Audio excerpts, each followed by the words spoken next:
Dari dua-duanya ini juga berujung dengan dosa gitu. Kalau dia nggak bunuh diri, dia bunuh orang. Dari dua-duanya ini juga berujung dengan dosa gitu. Kalau dia nggak bunuh diri, dia bunuh orang. Di level 2 itu biasanya mereka sudah memberikan eksistensi mereka.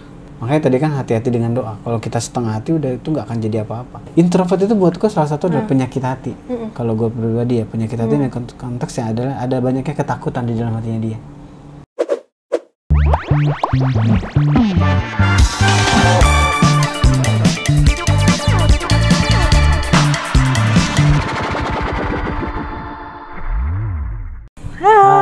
Hai. Selamat datang di obrolan kepo. Ngobrol sambil kepo dong. Perlu dikenalin lagi nggak Kak Adam? Perkenalkan, gue Lucius, anak magang di SG.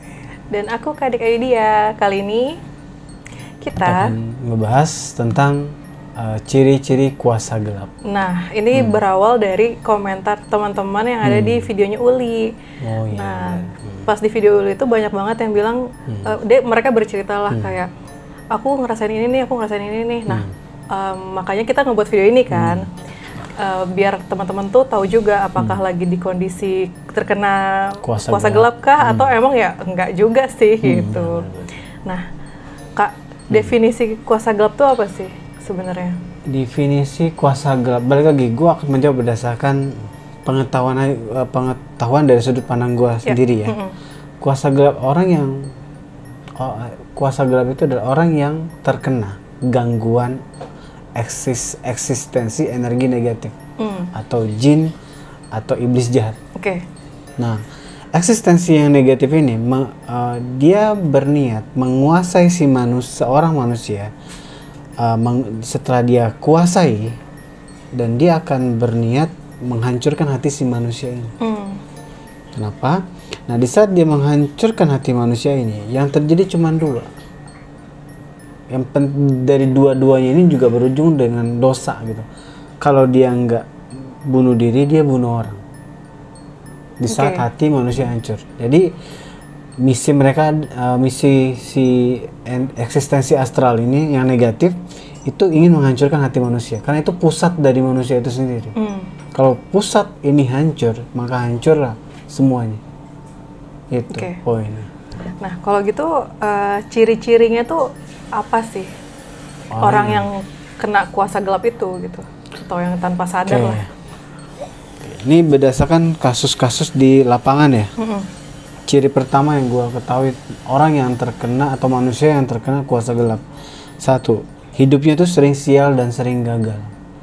Jadi kayak kita kehidupan itu kayak nggak jauh-jauh dari masalah, ada aja masalah. Bukan ujian ya, tapi masalah. Sering mendapati masalah dan sering mendapati kegagalan. Padahal dia ngerasa udah bekerja keras, tapi dia nggak ngedapetin feedback apapun dari kerja kerasnya dia, kayak zong aja semua. Kok bisa gitu?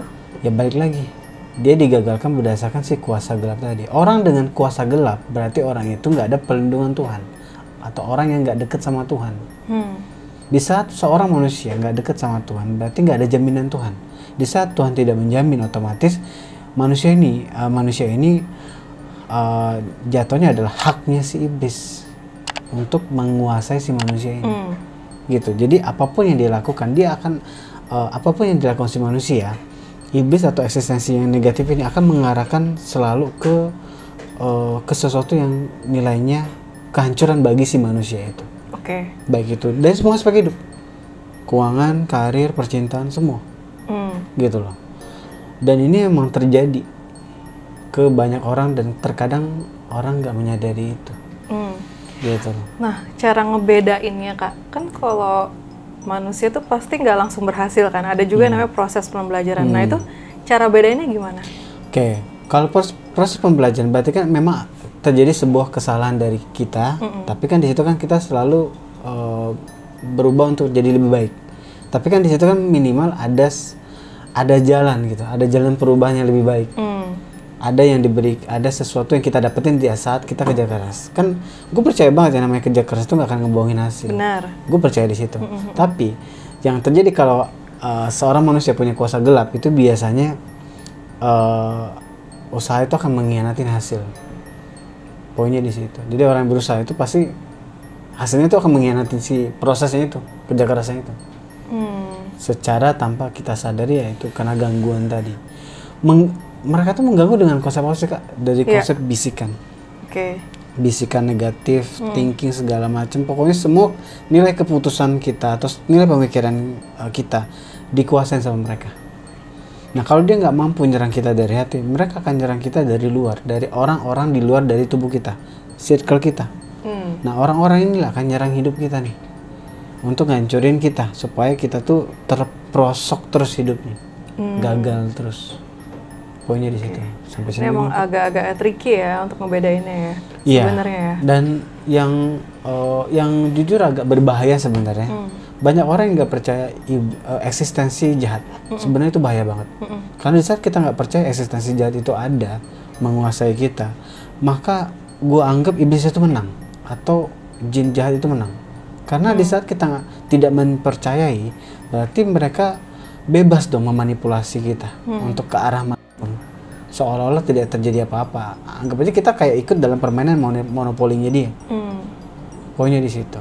Jadi kenapa juga harus bisa dibedakan? Sebenarnya gini, kalau kita punya ujian dan masalah sedikit itu umum ya. Tapi yang jadi masalah ini berkontinu panjang,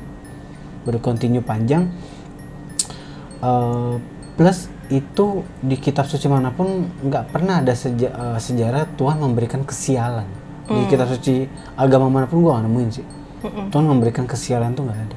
Tuhan memberikan hukuman iya, tapi kesialan tuh kayak sepanjang masa tuh kayak enggak. Karena ada orang dari kecil sampai dia tua tuh kayak merasa susah aja. Nah itu patut dipertanyakan di situ. Karena yang nggak adil buat gue di saat manusia tuh diciptakan untuk susah tuh kayaknya, ya masa Tuhan kayak gitu sih.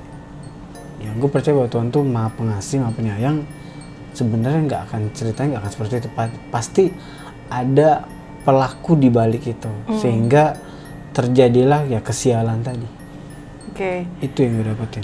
Kecuali emang orangnya males aja sih. Itu beda cerita, itu faktor bukan gua kuasa gelap. Tapi memang juga ada sih terkadang dampaknya. Jadi dampaknya itu orang itu akan masuk ke poin kedua, lebih sensitif negatif. Jadi pikiran kita tuh akan lebih negatif thinking tentang semua hal. Bikin kita putus asa, bikin kita malas segala macam. Itu juga masuk ke ranah situ juga sih. Tapi beda-beda tipis membedakannya memang. Gitu. Yang jelas orang dengan kuasa gelap itu susah banget ngelawan hati kita. Bawanya tuh kayak wah susah banget. Kayak kita bawanya kayak harus malas, harus putus asa aja. Beda sama yang kategorinya cuman males biasa, masih kita bisa lawan, masih ada usaha gitu untuk kita melawan itu. Tapi kalau udah malas terus plus kena kuasa gelap ya udah tamat dah tuh. Berat gitu loh. Iya. Itu. Terus gue lanjutin dulu kali ya. Aku ngebayanginnya malah kuasa gelap tuh ya emang kayak teror secara visual atau gangguan serem-serem gitu. Ternyata enggak ya? Itu akan masuk ke level berikutnya. Kalau level 1 biasanya dia cuman fase gangguan hati.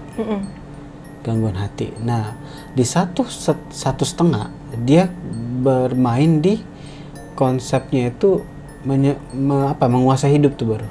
Jadi semua aspek hidup kita digangguin. Nah, di level 2 itu biasanya mereka sudah memberikan eksistensi mereka. Gitu, eksistensi kayak penampakan segala macam gitu. Karena ikatan batinnya makin kuat. Di saat ikatan mata batinnya makin kuat, makin sensitif di manusia, kan persilangan energi. Jadi satu sama lain saling merasakan. Energi, baik rasa, baik energi. Nah, akhirnya si manusia ini akan merasakan kehadirannya dia. Dan memang si iblis atau eksistensi jahat ini memang memberikan eksistensinya secara nyata.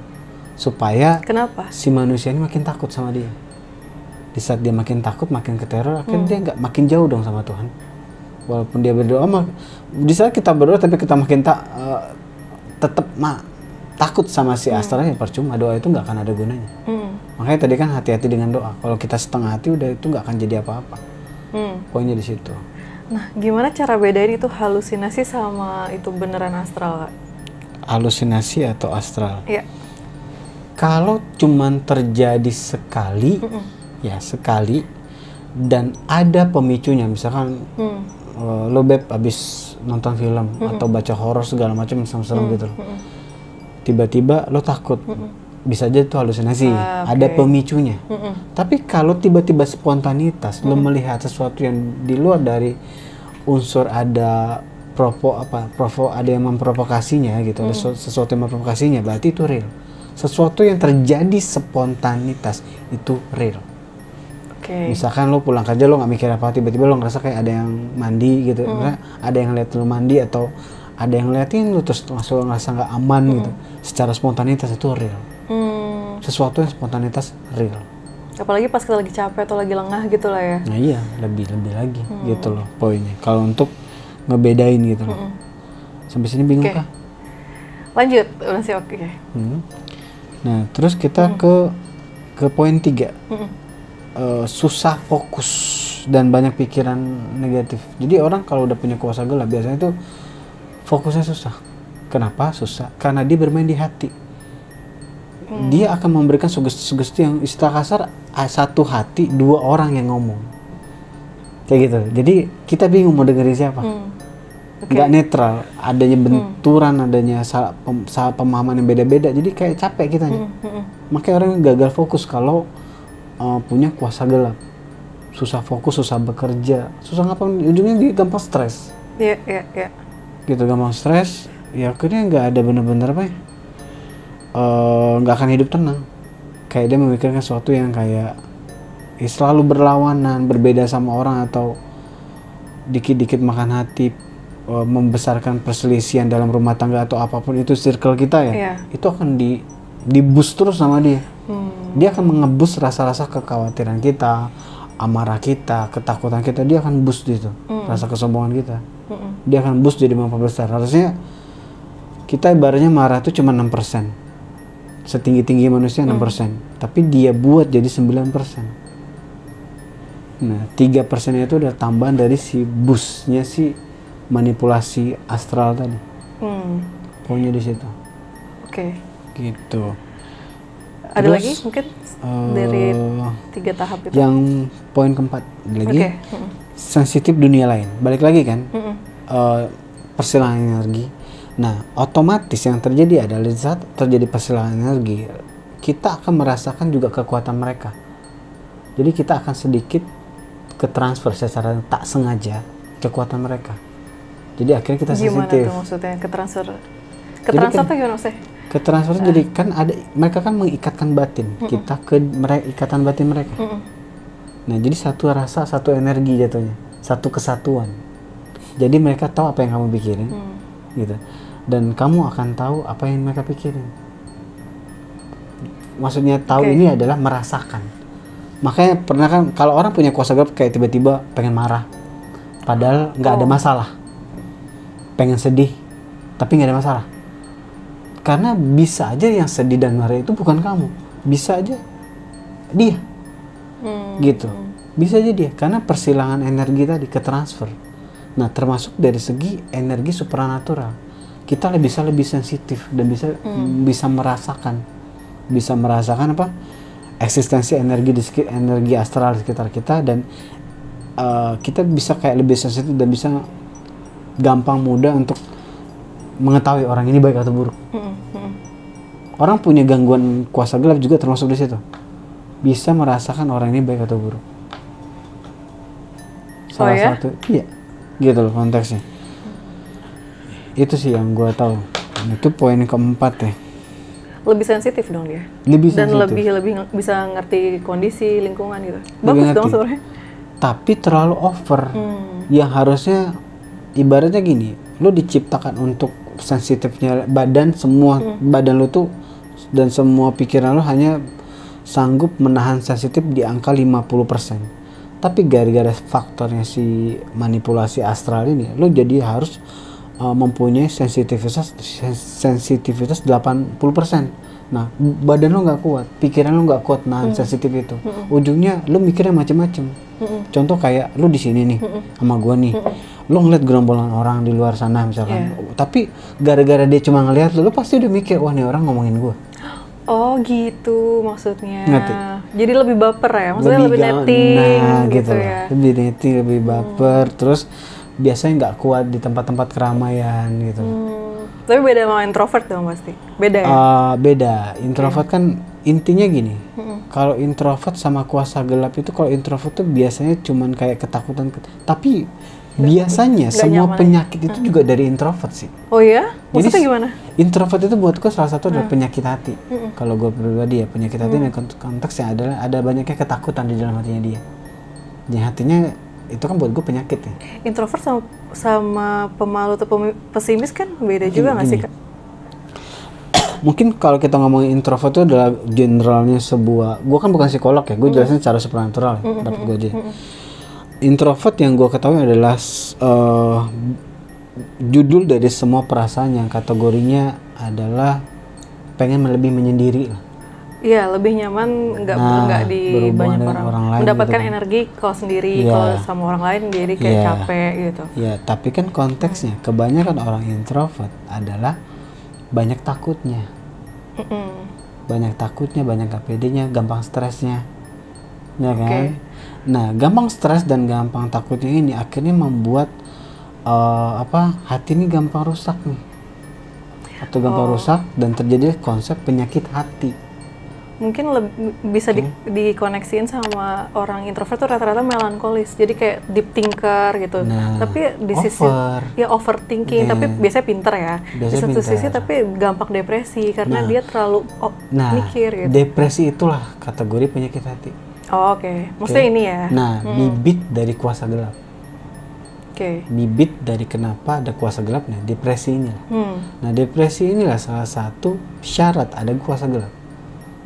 Gitu, karena iblis atau eksistensi jahat apapun itu, mereka cuman bisa menyerang manusia yang berkategori punya penyakit hati. Gitu, yang punya penyakit hati aja ya. Tapi orang yang punya penyakit hati itu mereka nggak akan bisa menguasai. Gitu, mencoba memanipulasi mungkin, tapi untuk menguasai itu akan sulit. Nah, tapi orang yang gampang depresi, yaitu balik lagi, itu akan jadi syarat utama banget. Karena yang namanya orang depresi itu nggak ada nilai Tuhan di situ. Karena dia nggak percaya Tuhan. Ya, nggak akan ada nilai ketuhanan di situ, otomatis. Kan depresi gitu, semua akan tampak negatif. Gitu. Dan biasanya mungkin lebih negatif ke dirinya sendiri sih kadang ya. Banyak juga yang ke orang lain gitu ya. Nah, akhirnya di situ itu setelah mereka mendapatkan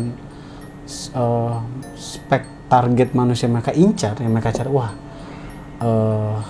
apalagi yang namanya introvert itu kan orang lebih menggunakan hati ya ketimbang otak dalam berpikir ya.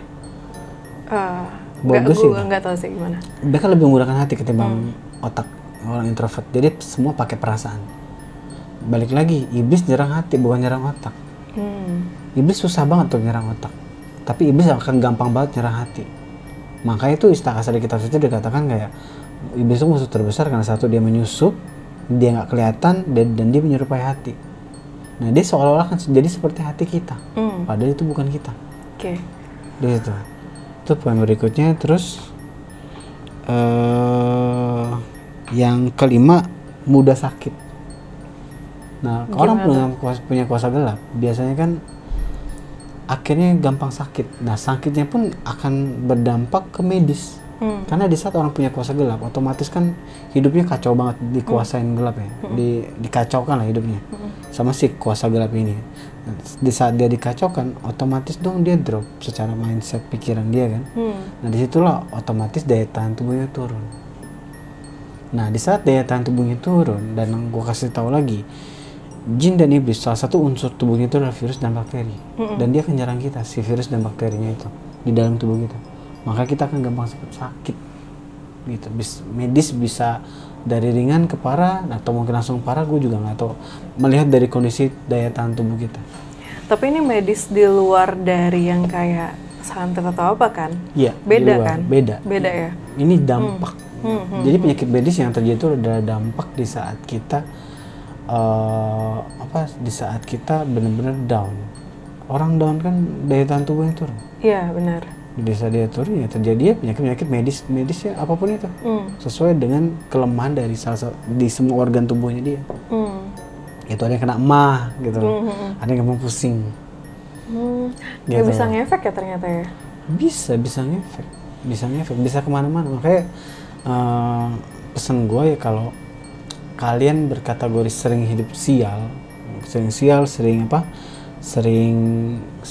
terus sering gagal terus ngerasa nggak bahagia dari kecil sampai kalian dewasa banget, nah itu patut dipertanyakan.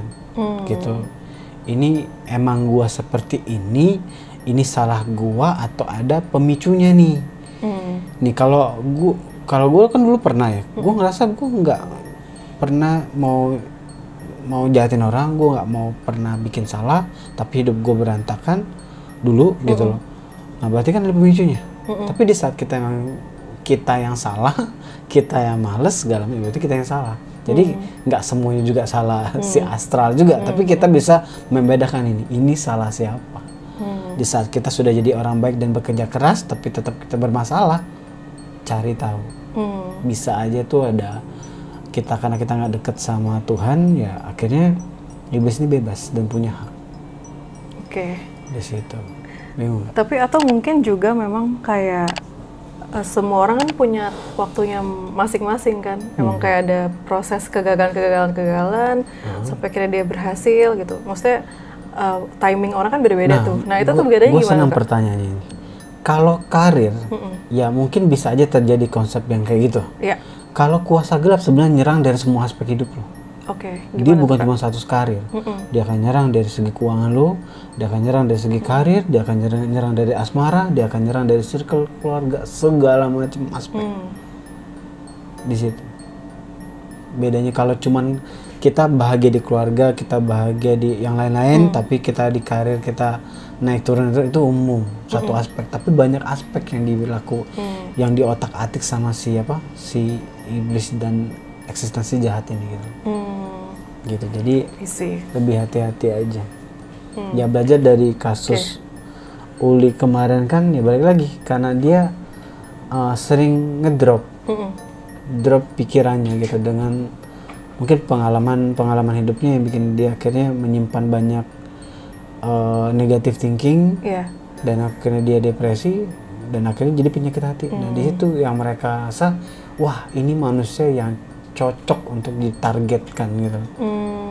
Entah kita hancurin secara dia bunuh diri, entah dia jadi alat untuk kita bunuh orang atau nyakitin orang lain. Gitu. Menarik. Kan ada juga yang bilang ya kayak manusia tuh lebih serem dibandingin iblis. Nah kakak kan bisa ngelihat dari dua aspek itu kan. Menurut kakak gimana? Maksudnya manusia tuh jauh lebih, logikanya lebih jahat dibandingin iblis itu. Kakak gimana makanya? Gua senang lo nanya ini. Sebenarnya kalau gua rasa ya, kita ngomongin, gua mempelajarin natural manusia. Kalau gua rasa ya, natural manusia itu mau marah, mau sedih itu di angka 60-70% sebenarnya. Gimana tuh maksudnya enggak? Hanya marah biasa. Tidak ada kegilaan di situ sebenarnya kalau gua rasa ya. Kita karena manusia itu kan ada akal dan nurani. Kita bukan hewan. Gitu loh. Jadi manusia itu berbeda sama hewan. Kita nggak bisa samain.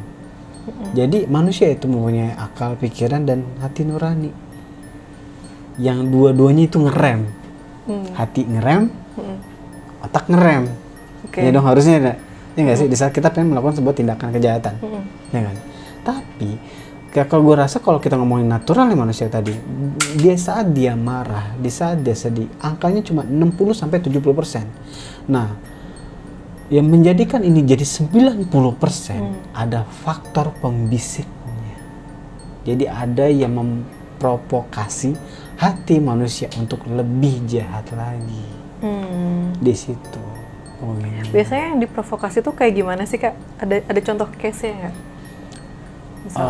Contoh yang terutama sih soal cinta nih biasanya. Soal cinta dan soal ambisi. Ini sensitif duanya nih.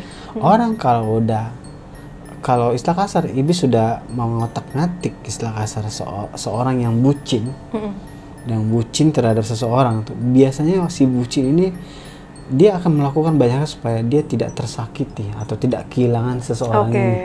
Dia bisa membunuh atau dia akan bisa nyakitin pasangannya sendiri atau apapun ceritanya di saat dia sudah khilaf atas dasar kebucinan atau cinta yang over tadi. Nah, iblis bermain di sini biasanya, gitu loh. Dan sebenarnya juga kitab suci sudah melarang kan untuk mencintai sesuatu melebihi Tuhan. Tapi kitanya nggak memakai, tidak memegang teguh itu. Dan kita nggak berpikir masa ini semuanya free will manusia. Gue nggak percaya sih. Pasti ada faktor. Karena banyak kasus kejadian selama gue 16 tahun jadi konsultan dan nangani kasus klien, termasuk cinta-cintaan juga. Ada faktor pembisiknya, makanya tuh banyak orang kayak gagal move on segala macam itu. Masih ada faktor pembisiknya, gitu loh. Konteksnya ya. Kayak misalnya menguak-nguak masa lalu atau yang indah-indah jadi makin galau gitu kah? Iya.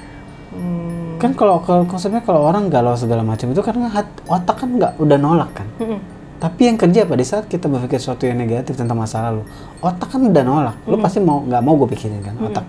Tapi hati itu mikirin terus. Nah, jadi pertanyaan kita mikir nggak sih? Yang ngomongin tentang masa lalu itu siapa? Di saat otak lu nggak mau. Hati. Terus hati itu siapa yang bekerja? Ngerti? Iya. Tuhan itu cuma menciptakan satu badan, satu jiwa, dan satu roh. Dia nggak menciptakan double. Jadi sebenarnya di saat kalian sering terjadi pertentangan batin, berarti kalian nggak sendiri dalam hati itu. Ada orang lain, ada eksistensi lain lah. Mungkin itu makanya setiap galau tuh di malam hari ya, enggak ya? Ngaruh enggak. Kan lagi sendiri, lagi ini. Ngaruh nggak sih? Enggak. Waktunya nggak menentu. Tapi yang jelas kebanyakan pasti lagi bengong di waktu atau nggak tergantung waktu sih, setahu gue sih.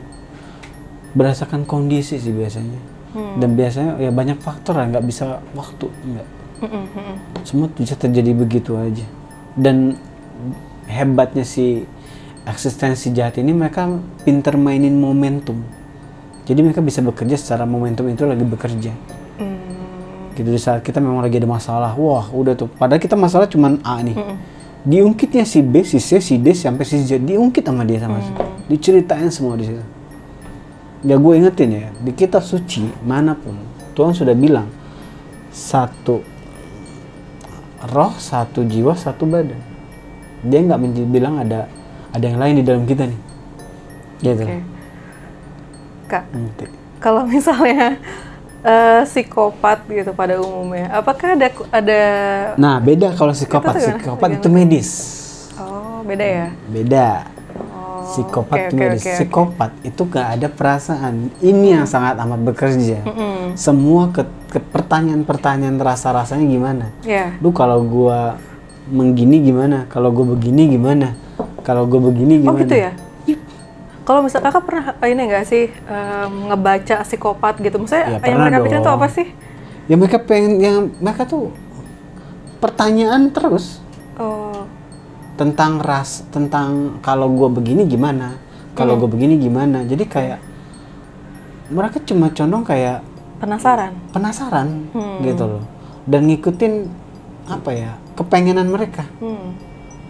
Pengen apa, pengen ngikutin siapa, pengen bunuh siapa, mereka ngikutin kepengenan itu.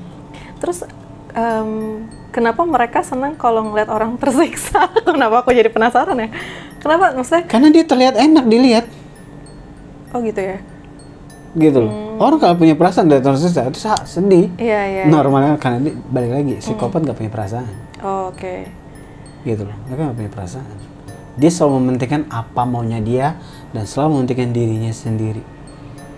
Jadi orang yang selalu mementingkan dirinya sendiri itu berarti ada basic di situ. Dan tidak mementingkan orang lain itu ada basic di situ. I see. Di saat kalian tidak melakukan kejahatan, bersyukurlah, mungkin circle kalian masih aman. Gitu. Oke, menarik. Ya, jelas. Apa lagi Kak? Yes. Nah, gimana Kak? Kan tadi udah tuh ciri-cirinya, terus dampaknya segala macam. Cara nyembuhinnya gimana Kak? Gue boleh jujur ya? Boleh. Oke, kalau gue boleh jujur, untuk yang di bawah level 1, level setengah gitu baru, itu masih bisa kita beresin sendiri dengan cara ya sering ibadah. Ibadah, dan kalau kita merasa ada dosa sama Tuhan ya kita memperbaikin itu. Dan sering minum air doa. Nah, di saat level 1 dan 2 dan 3 ini agak berat, butuh proses yang benar-benar mungkin agak panjang. Karena kalian berhadapan bukan sama manusia nih, sama sesuatu yang jahat. Tapi gue rasa masih bisa di saat kalian berdoa. Jadi utamain berdoa aja deh, gitu loh. Iya. Mungkin kualitas dari doa itu bisa kakak kasih tips nggak sih? Intinya jangan setengah hati, benar-benar sepenuh hati banget, meyakini gitu ya. Kalau kita cuman kayak setengah hati, kayak percaya nggak percaya, itu agak sulit dengan doa kita. Gitu. Emang semuanya berawal dari doa sih. Iya.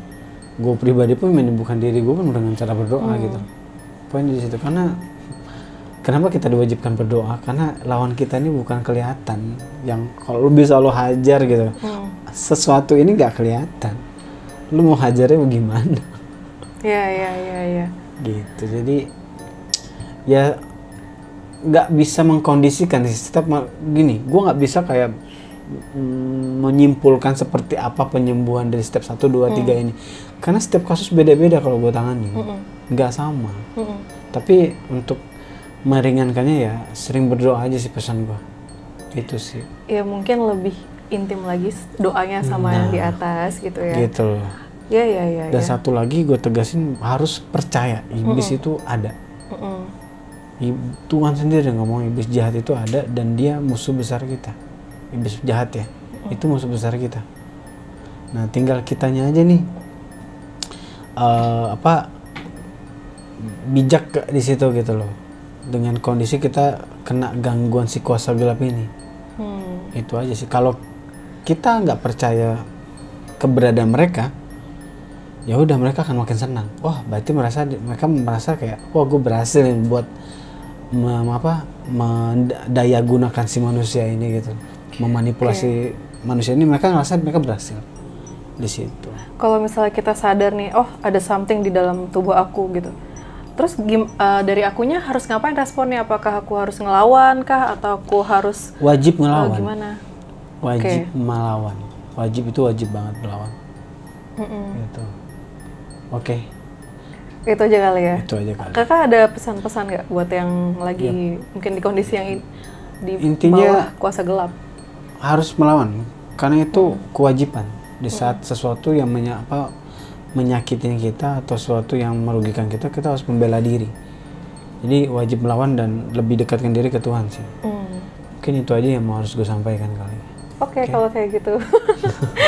konten kali ini sangat kebut. To the point, anjir. Kebut, soalnya waktunya mepet. Iya, benar. Ibu negara sudah sempit waktunya sekarang. Kalau kayak gitu. Okay. Thank you guys. Jangan lupa subscribe, komen dan like. Follow IG kita. Oke. Bye. Thank you. Bye.